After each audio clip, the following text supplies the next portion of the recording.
각 나라마다 인사말이 참 다양한데요. 인사말을 들으면 당시에 그 인사말이 나올 때의 배경을 대충 짐작하게 됩니다. 자, 우리나라는 과거에 인사말이 아침에 자고 일어나면 뭐라고 인사를 했죠? 밤새 잘 지내셨습니까? 밤새 안녕하셨습니까? 반도국가로서 중국, 러시아, 일본 사이에서 침략을 자주 받다 보니까 자고 일어나면 변란이 생기니까 묻는 안부였습니다. 가난하고 보릿고개 같은 배고픈 시절이 있었습니다. 그때는 만나면 인사가 아침 잡사하셨습니까? 진지 드셨습니까? 지금은 잘 먹고 사는데도 이 인사가 너무 오랫동안 굳어오다 보니까 요즘도 식사하셨습니까? 하는 것이 우리의 인사말이 되었습니다. 고대 이스라엘 지방에서는 헬라인과 유대인들이 함께 섞여 살았는데 헬라인들은 만나면 은혜가 있기를, 복이 임하기를, 감사가 있기를 하는 뜻으로 인사를 했습니다. 이건 좀 경제적으로 잘 살아서 그런지 여유가 있는 인사인 것 같습니다. 이스라엘 백성들의 인사는 우리가 잘 알고 있습니다. 뭡니까? 샬롬. 이스라엘도 지리적으로 강대국 사이에 끼어 있어서 평화로운 날이 거의 잘 없었습니다. 학자들은 40년 만에 한 번꼴로 전쟁이 일어났다고 합니다. 그러니까 샬롬 하면 제발 좀 우리 나라에 평화가 있기를, 우리 집에 평화가 있기를 하는 염원을 하는 인사였습니다. 신약에서는 이런 인사법을 성경적인 의미가 담긴 내용으로 바꾸었는데 바울의 거의 모든 서신서는 시작할 때 보면 어떻게 시작하죠? 은혜와 평강이 있을지어다 했습니다. 은혜는 값없이 주시는 하나님의 모든 호의와 선물을 기원하고, 평강은 하나님의 값없는 은혜가 임하여서 하나님과 화평하고 사랑과 화평하고 또 내 자신하고 화평하기를 기원하는 인사였습니다. 자, 에베소서 1장 2절도 시작할 때 성도들과 신실한 자들에게 편지하노니 은혜와 평강이 있을지어다 시작을 했습니다. 자, 그런데 오늘 23절, 24절 마지막 절 마무리 인사를 하는데 어떻게 인사하고 있죠? 23절에 보면 평안과 믿음을 겸한 사랑이 있을지어다, 또 은혜가 있을지어다. 자, 사중 축복으로 인사를 마무리하고 있습니다. 평안, 믿음, 사랑, 은혜. 다른 어떤 서신서보다 에베소서는 마무리 인사를 두 절에 걸쳐서 사중의 축복을 하면서 간절하게 인사로 마무리하는 것을 볼 수가 있습니다. 자, 바울의 에베소 교회와 성도들을 향한 인사가 우리 교회의 인사말이 되면 참 좋겠다 하는 그런 말씀을 준비하면서 가졌습니다. 교회 안에서 성도들이 축복하고 위로하는 말을 해야 하는 이유는 교회는 세상과 다르기 때문입니다. 세상은 일이 잘 되어야 됩니다. 수익이 생기고 인기가 올라가고 주목을 받기 때문입니다. 세상은 일이 잘못되면 누가 그랬느냐, 왜 그랬느냐 책임을 따지고 문책을 하고 희생양을 찾으면서 책임을 회피하려고 합니다. 그것 때문에, 누구 때문에, 뭐 때문에 이렇게 나갑니다. 전부 다 사람에게 바탕을 두었기 때문입니다. 그러나 교회는 예수 그리스도의 십자가 위에서 세워졌습니다. 십자가는 자기 부인, 낮아짐, 희생이 교회의 기초입니다. 그러면 하나라도 잘 되거나 선한 것이 나타나면 하나님의 능력과 도우심으로 이루어진 일이기 때문에 하나님께 영광을 돌려야 되고 예수 그리스도가 증거가 되어야 됩니다. 잘못되면 아무 대가 없이 자원하여서 수고하다가 잘못되었으니까 마음 아파할 것이니까 위로하여야 됩니다.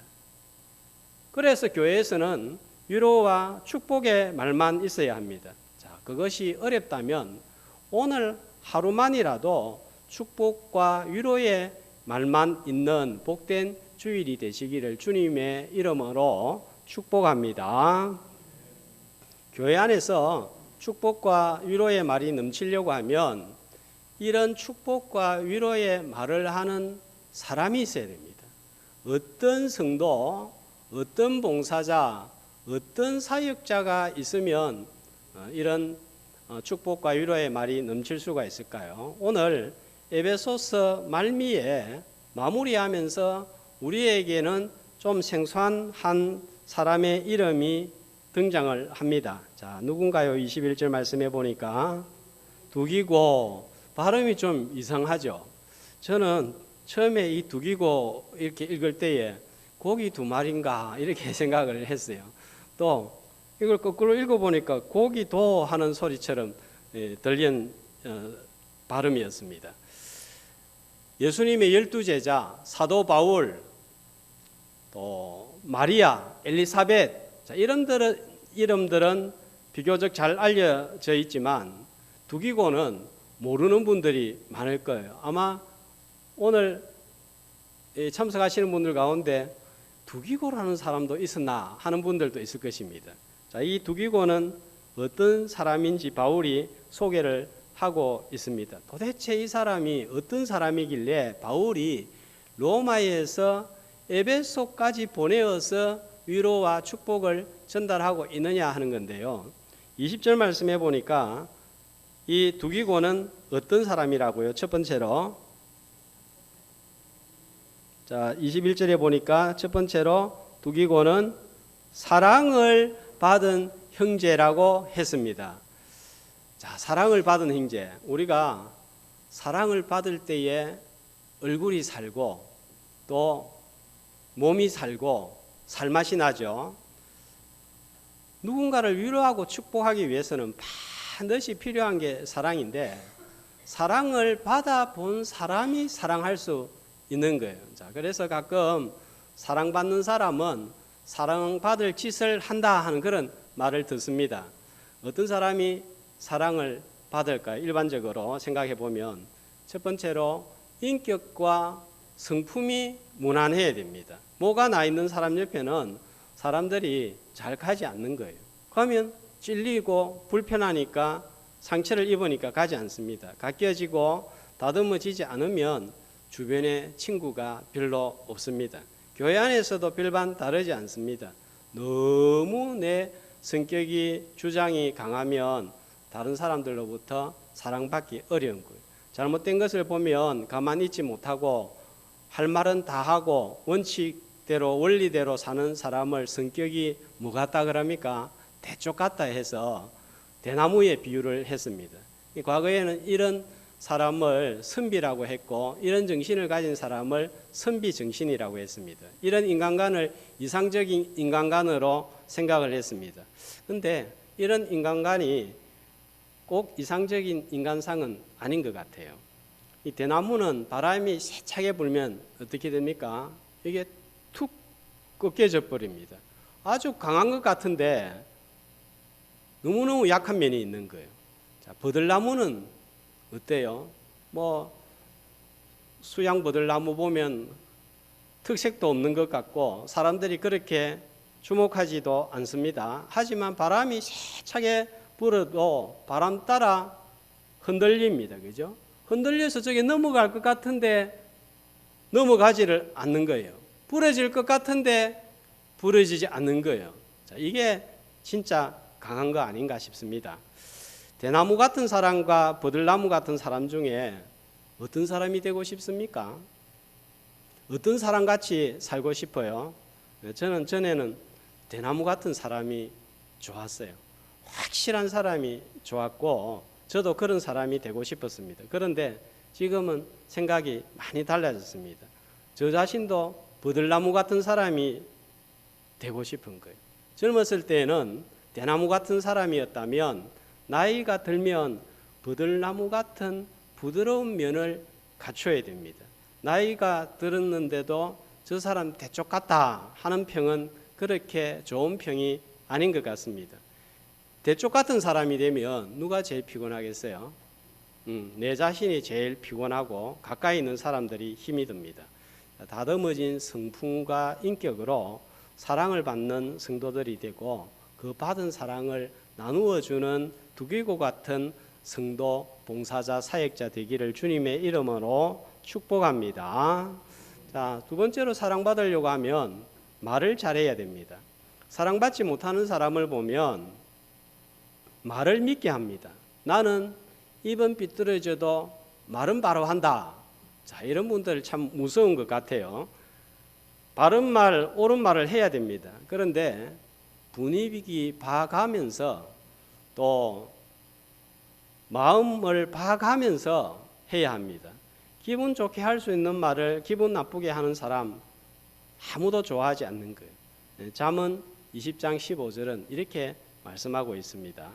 한 목소리로 세상에 금도 있고 진주도 많거니와 지혜로운 입술이 더욱 귀한 보배니라 입니다. 보배. 금보다 진주보다 더 귀한 보배가 뭐란 말이에요? 지혜로운 입술이다 하는 것입니다. 왜냐하면 돈으로 할 수 없는 것을 말로 할 수 있기 때문입니다. 자, 무난한 성품과 인격으로 부드러운 언어를 사용할 때 그 사람이 가는 곳에는 화목이 있고 평안이 있습니다. 화목과 평안을 이루는 사람이라야 축복과 위로의 말을 할 수 있는 사람이 되는 거예요. 자, 그 다음에 보니까 두기고 두 번째로 어떤 사람으로 소개를 하고 있죠. 사랑을 받은 형제요, 또요. 그렇죠. 주 안에서 진실한 일꾼이다 그랬습니다. 골로새서 4장 7절에 보면 또 두기고를 소개하고 있는데 두기고는 자, 사랑받는 형제요, 또 어떤 사람이라고요? 신실한 일꾼이다 했습니다. 자, 진실하다, 신실하다, 우리는 말이 조금 다르게 표현이 되어 있는데 헬라어는 똑같은 말로 표현이 되어 있는데 피스토스 하는 단어입니다. 피스토스. 자, 이 단어는 어떤 단어인가 하면 영어로는 faithful, 믿을만한 한 뜻입니다. 자, 성품 좋은 사람들 가끔 만납니다. 일 잘하는 사람들도 봅니다. 그러나 성품도 좋고 일도 잘하는 사람 정말 찾아보기 힘든 것 같아요. 일 잘한다 싶으면 뭔가 이 좀 성품과 인격이 까탈스럽고 좀 뭐가 나 있고 또 성품이 좋다 싶으면 좀 일하는 것이 매듭이 확실하지 않은데 두기고는 어떤 사람이란 말이에요. 사랑도 받고 또 일도 잘하는 그런 사역자, 봉사자였습니다. 사도행전 20장 4절에 보면은 바울이 3차 전도 여행을 마치고 이제 예루살렘으로 가려고 하는데 7명이 동행을 합니다. 자, 어떤 사람인가 보면 소바드, 그 다음에 아리스드하고, 그 다음에 세군도, 가이오, 디모데, 두기고, 드로비모 특징이 있는데 보니까 다 이름이 어렵네요. 발음이 어렵습니다. 자, 이 사람들이 이제 예루살렘에 같이 가게 되는데 어떤 일을 당할지 모르는 거예요. 사도행전 20장 22절 23절에 보면 바울이 예루살렘으로 들어가면서 뭐라고 말하는가 하면 무슨 일을 당할지 모른다. 예루살렘에 가면 어떤 일이 일어날지 모른다. 자, 그러면서 뭐가 기다린다고요? 결박과 환란이 기다리기 때문에 어떻게 될지 어떤 일을 당할지 모르는 거예요. 그런데도 이들이 따라갔고 그 7인 중에 한 사람이 두기고였습니다. 자, 사도행전 21장 29절 30절에는 함께 갔던 7인 중에 한 사람인 에베소 사람 드로비모가 바울과 함께 있다가 오해를 사서 바울이 성전 밖으로 끌려나가고 죽을 뻔한 위기를 맞이했습니다. 그럼에도 불구하고 두기고는 이 7인에 동참을 해서 함께 갔다는 거예요. 바울과 함께 고난받기를 두려워하지 아니하였던, 거부하지 아니하였던 신실한 일꾼이었습니다. 바울과 동행할 때에 이렇게 힘들고 어려우니까 떠나는 사람들이 생겼는데, 자, 디모데후서 4장 10절에 보면은 떠나버린 유명한 사람, 대표적인 사람 누구예요? 데마입니다. 아마 살로니가가 고향이었던 것 같습니다. 디모데후서 4장 12절에는 두기고를 또 이렇게 말씀하고 있습니다. 자, 두기고를 어디로 보냈다고요? 자, 디모데후서는 역시 바울이 로마 감옥에 있을 때 보낸 편지입니다.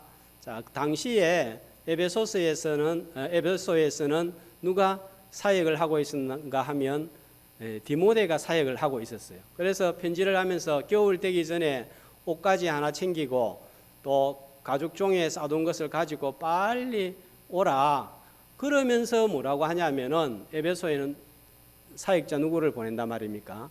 두기고를 보내겠다. 그러니까 우리가 잘 알고 있는 디모데급의 인물이 바로 두기고였다 하는 것을 알 수가 있고, 당시 아시아에서 제일 큰 교회가 에베소 교회였는데 그 교회를 맡길 정도로 믿을 만한 신실한 사람이었다 하는 것을 알 수 있습니다. 디도서 3장 12절에 다시 한번 두기고 언급이 나오는데, 그레데스의 이 교회에는 아주 문제가 많았습니다. 디도스를 읽어보면 그 주민들이 거짓말쟁이고 악한 짐승이고 게으름뱅이들이 많은 그런 섬에 세워진 교회가 이 그레데 교회고, 그때 사역을 한 사람이 디도인데, 이 이제 디도를 부르면 또 사역자를 보내야 되잖아요. 그때 누구를 보내려고 마음을 먹고 있었느냐 하면은 아데마나 두기고를 보내리니, 이 문제 많은 교회에 이 사람을 보낸다는 것은, 이런 흠지에 파송을 할 수 있었던 것은 성품과 인격에서 사랑받을 뿐만 아니라 맡겨진 일도 잘 감당했기 때문입니다. 자, 우리 교회도 이런 두기고 같은 분들이 참 많이 있습니다. 조금만 눈만 열고 보면 정말 우리 다대교회는 두기고 같은 이런 봉사자들, 또 사역자들, 직분자들이 많이 있는데, 자, 이런 성도들이 있기 때문에 제가 자부심을 가지고 또 큰 위로를 받습니다. 사랑받는 성도인과 더불어서 맡겨진 일들을 잘 감당함으로 축복과 위로의 도구가 다 되시기를 주님의 이름으로 소망합니다. 자, 이런 사랑받는 형제요 신실한 일꾼에게 바울이 맡긴 일이 무엇입니까? 에베소 교회에 두기고를 보낸 이유가 무엇입니까? 21절 말씀에 왜 보냈습니까? 첫 번째로 보니까, 자, 뭐 하기 위해서 보낸다고요? 나의 사정 곧 내가 무엇을 하는지 너희에게 알리려 하노니. 또 22절에도 보면 우리의 사정을 알리기 위하여. 바울은 자기 개인적인 상황이나 어려움에 관하여 일체 말을 하지 않는 사람입니다. 그런데 지금은 자기 상황을 꼭 알리기 위해서 사람을 보내는데 두기고를 보내는 거예요. 자, 왜 그럴까요? 자기 개인적인 상황은 어려움은 이야기하지 않다가 이런 사람을 보내어서 알리고자 한 이유는 바울이 내가 어려우니까 도와달라 이것이 아니라 에베소 성도들을 생각하였기 때문입니다. 자, 3장 13절 넘겨서 한 두 장 넘겨서 3장 13절을 한번 보겠습니다. 자, 같이 한번 3장 13절을 읽겠습니다. 그러므로 너희에게 구하노니 너희를 위한 나의 여러 환난에 대하여 낙심하지 말라. 이는 너희의 영광이니라. 지금 바울이 당하고 있는 환난이 뭡니까? 복음을 전하다가 어디에 들어가 있습니까? 감옥에 들어가 있는 거예요. 그러니까 에베소 성도들이 이 소식을 듣고 낙심이 된 거예요. 도대체 바울이 뭘 잘못했길래 사도라고 하는 사람이 감옥에 갇히나? 그러면 진짜 사도가 맞나? 도대체 뭘 잘못했나? 앞으로 말씀은 누가 전해야 되나? 이렇게 생각하는 에베소 교회의 성도들도 있는 거예요. 아유, 어떻게 그런 생각을 하겠어요? 하겠지만은, 자, 우리 성도들이 제가 지난 주간에 감옥에 들어갔다 하는 소식을 이번 주일에 와서 알았다. 무슨 생각하겠어요? 무슨 생각할 것 같아요? 제일 먼저 무슨 생각할 것 같아요? 도대체 목사님이 무슨 죄를 지어가지고 감옥에 갔나? 뺑소니를 쳤나? 누구를 폭행을 했나? 누구 돈을 떼먹었나? 뭐 평상시에 보니까 뭐 돈에 좀 관심 있는 것 같더니 또 뭐가 좀 성격이 고약한 것 같더니 결국은 사고를 치고 말았네. 이런 생각 하지 않겠어요? 예. 또 어떤 성도들 중에는 목사님이 감옥에 갔으니까 큰일 났다. 얼마나 고생을 할까? 감옥 안에서 어떻게 지내고 있을까? 걱정하고 염려하는 분들도 있을 것입니다. 또 어떤 분들은 목회자가 감옥에 갔다는 사실 자체가 시험에 드는 이야기일 수도 있습니다. 바울은 이렇게 걱정과 염려, 시험과 의심에 빠진 성도들에게 자기 상황을 알릴 필요가 있었던 거예요. 잘못하면 오해의 소지가 생길 수가 있기 때문입니다. 자, 목회자와 성도 사이에 오해의 소지가 발생했을 때 그 사이에서 소통이 잘 돼야 됩니다. 잘못하면 성도들이 목회자를 오해할 수 있고 그것 때문에 목회자는 큰 상처를 입을 수가 있는 거예요. 그러면 이걸 잘 해결하기 위해서 어떤 사람을 보내야 되겠어요? 문제도 아닌 것을 문제로 만들어버리고 작은 문제도 큰 문제로 확대해버리는 사람이 있습니다. 자, 이런 사람 보낼 수 없는 거예요. 두기고는 에베소 지역 출신입니다. 그러니까 바울도 잘 알고 에베소 교회 성도들도 잘 아는 사람이에요. 서로를 잘 알고 있습니다. 자, 그러니까 이 중보의 역할을 잘 감당할 사람이 두기고였던 거예요. 자, 이런 중보의 역할을 제일 잘 감당하신 분이 누구인가요? 예수님이십니다. 그래서 신성과 인성을 가지신 분인 거예요. 나누어진 하늘과 땅을 연결시키는 중보자 역할을 잘 수행했습니다. 하늘의 하나님과 원수된 땅의 인간 사이를 잘 중보했습니다. 하늘의 복음을 잘 전달해서 하나님과 땅에 있는 우리 사이를 정말 화목하게 만든 거예요. 자, 우리는 어떤 성도여야 합니까? 목회자와 성도 사이, 성도와 성도 사이, 또 이웃과 이웃 사이에서 화목을 만들어 나가는 중보자가 되시기를 주님의 이름으로 축복합니다. 자, 22절 말씀을 보면 또 보낸 두 번째 이유가 나옵니다. 자, 우리 사정을 알리고 또 뭐 하기 위해서요?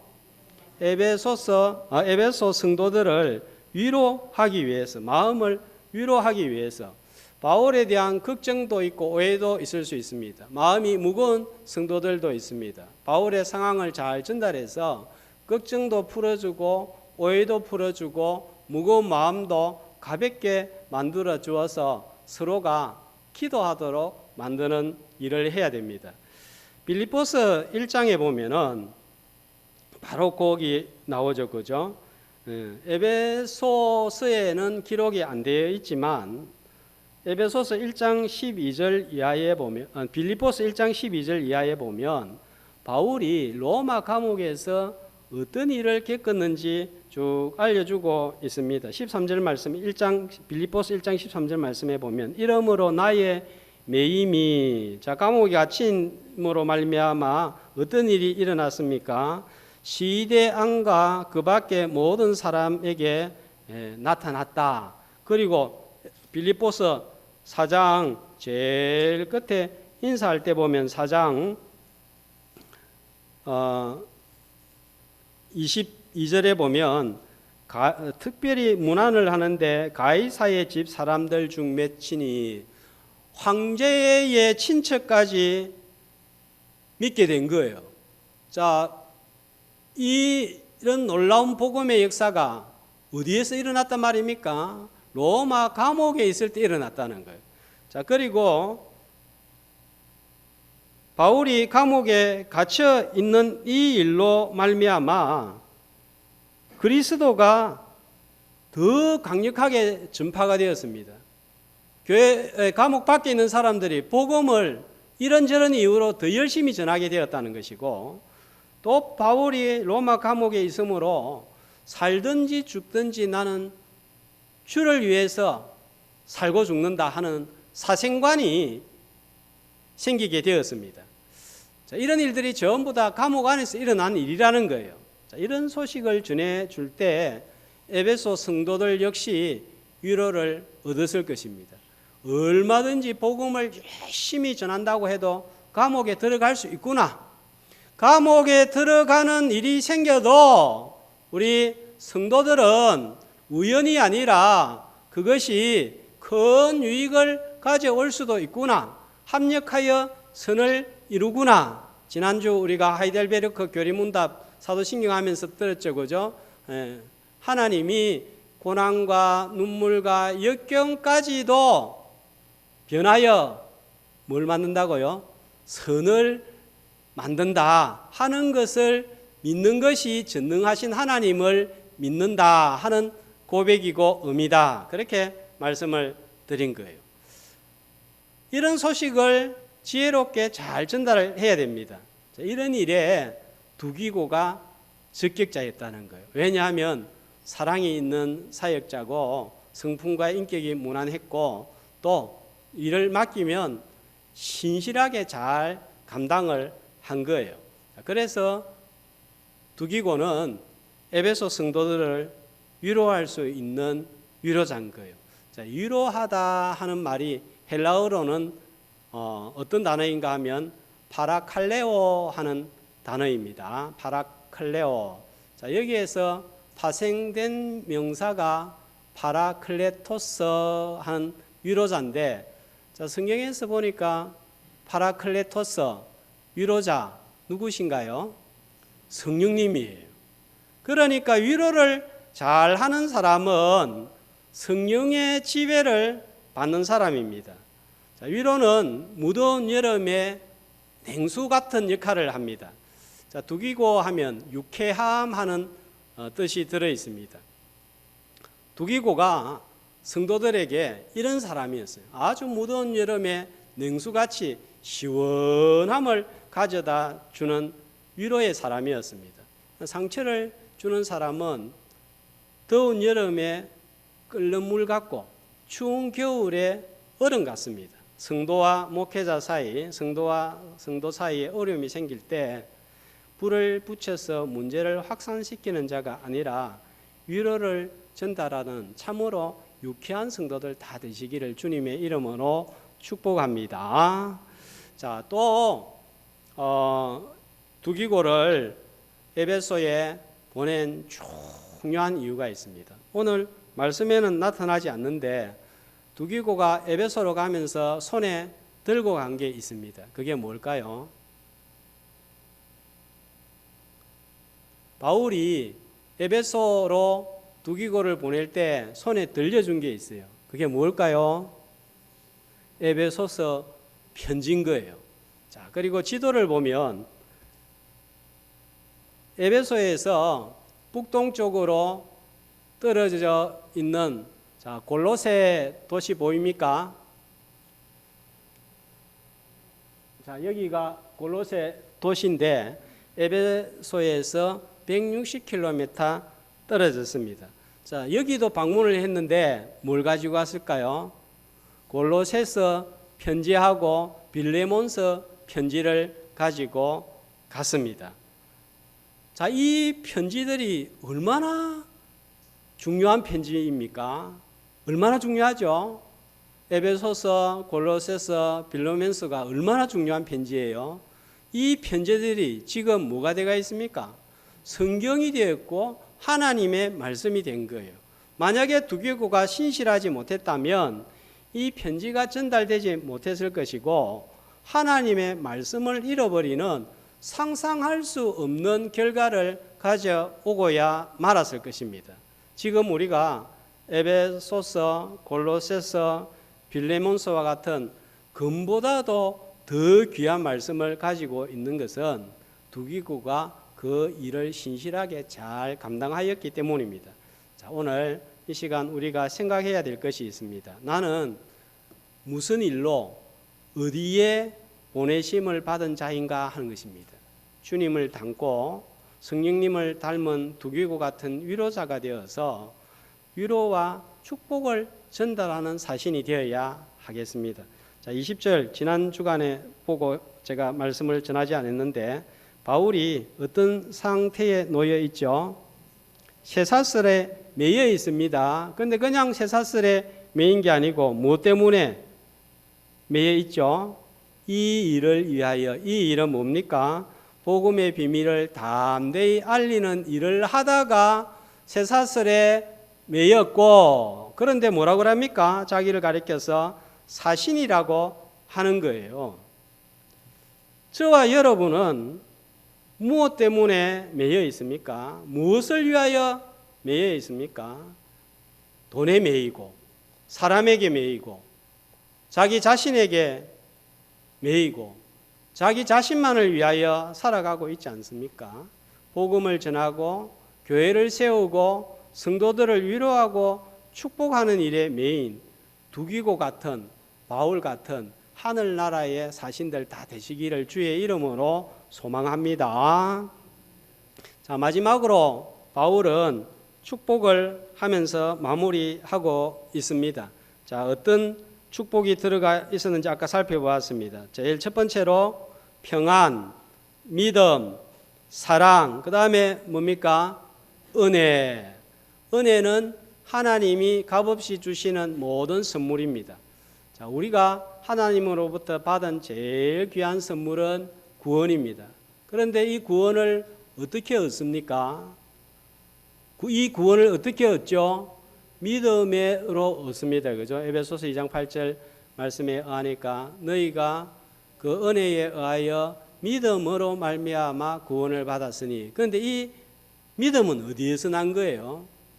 하나님의 선물이라 했습니다. 은혜입니다.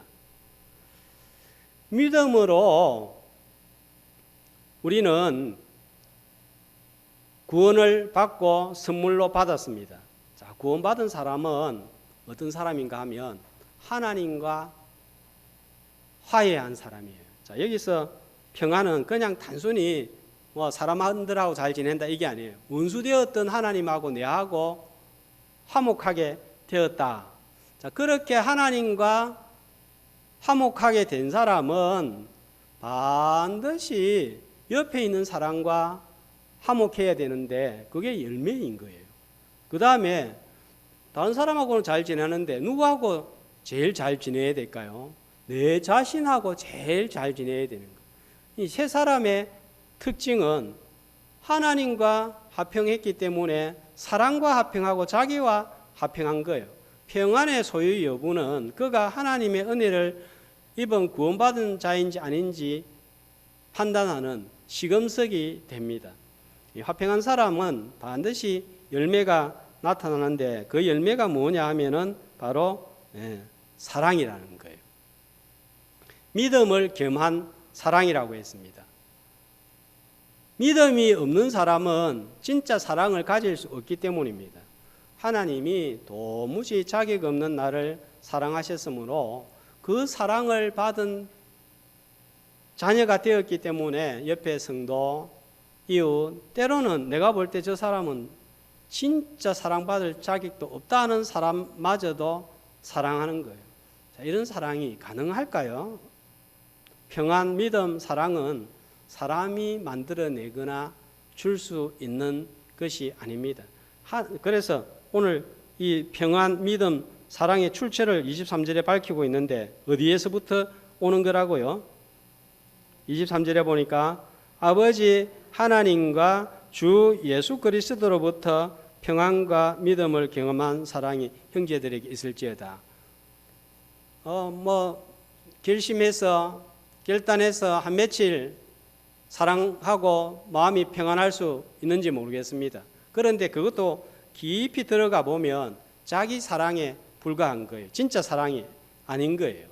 하나님께서 은혜로 주실 때에 내가 평안과 믿음과 사랑을 소유할 수가 있습니다. 24절에 하나님의 은혜가 있는데, 자, 어떤 사람한테 은혜가 있을지어다 했죠? 누구를? 우리 주 예수 그리스도를 변함없이 사랑하는 모든 자에게 은혜가 있을지어다 했습니다. 근데 여러분, 우리가 예수님을 과연 변함없이 사랑할 수 있을까요? 처음 예수 믿을 때처럼 그렇게 예수님을 끝까지 변함없이 사랑한다는 게 가능할까요? 불가능합니다. 우리는 은혜로 모든 것을 하나님께로부터 받았습니다. 주님을 변함없이 사랑한 것도 역시 은혜로 가능한 거예요. 누군가의 도움이 있어야 주님을 변함없이 사랑할 수가 있습니다. 누구 도움이 필요하겠어요? 지상에 예수님이 계실 때는 주님이 보혜사였어요. 지금은요, 또 다른 보혜사 성령님의 도우심이 필요합니다. 하나님은 이미 우리에게 은혜를 주셨습니다. 은혜는 한 번 받는 것이 아니라 계속 받아야 되는 거예요. 그래서 요한복음 1장에서는 은혜 위에 은혜더라 했습니다. 하나님의 은혜는 마르지 않기 때문입니다. 매일 물을 마셔야 하듯이 은혜의 샘물을 날마다 마시고 살아야 되는 사람들이 성도입니다. 어제 은혜 받았으니까, 지난 주일에 은혜 받았으니까 됐다, 끝이다, 이게 아니에요. 오늘 은혜 받아야 되고 내일도 받아야 되고 평생을 받아야 됩니다. 늘 순간마다 은혜를 받아야 평안, 믿음, 사랑이 가득해서 축복과 위로의 도구로 사용을 받을 수가 있습니다. 자, 오늘 에베소서를 45회 마지막으로 전하고 마치면서 바울과 똑같은 축복으로 마치기를 원합니다. 우리 성도들도 똑같은 축복으로 서로를 축복함으로 마치기를 원합니다. 자, 23절, 24절 한 목소리로 다 같이 읽으면서 축복합시다. 아버지 하나님과 주 예수 그리스도께로부터 평안과 믿음을 겸한 사랑이 형제들에게 있을지어다. 우리 주 예수 그리스도를 변함없이 사랑하는 모든 자에게 은혜가 있을지어다. 아멘.